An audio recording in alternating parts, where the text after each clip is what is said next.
আন্তর্জাতিক প্রীতি football 2026 FIFA বিশ্বকাপের প্রস্তুতিতে শনিবার প্রথম আন্তর্জাতিক প্রীতি ম্যাচ খেলবে আর্জেন্টিনা। বিশ্ব চ্যাম্পিয়নদের প্রতিপক্ষ দক্ষিণ আমেরিকার দেশ ভেনেজুয়েলা।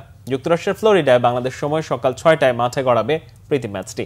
গত 10 সেপ্টেম্বর ইকুয়েডরের বিপক্ষে হার দিয়ে দক্ষিণ আমেরিকার বিশ্বকাপ বাছাই পর্ব শেষ করেছিল পয়েন্ট টেবিলের শীর্ষে থাকা আর্জেন্টিনা। প্রতিপক্ষের মাঠে লিওনেল স্কালোনির দলের হারটা হয়েছিল 1-0 গোলে। তবে আগের ম্যাচে ঘরের মাঠে ভেনেজুয়েলাকে 3-0 গোলে উড়িয়ে দিয়েছিল বিশ্ব চ্যাম্পিয়নরা। অধিনায়ক লিওনেল মেসির জোড়া গোলের মাঝে লাউতারো মার্টিনেজ অন্য গোলটি করেছিলেন। বাছাই পর্বে দুই দলের প্রথম দেখা হয়েছিল 2024 সালের 11 অক্টোবর।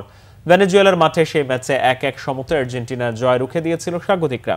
সেই ভেনেজুয়েলার বিপক্ষে শনিবার প্রীতি ম্যাচ খেলতে মাঠে নামছে মেসিরা। ম্যাচটি হবে ফ্লোরিডায় মেসির পরিচিত মাঠ মায়ামি গার্ডেন্সে।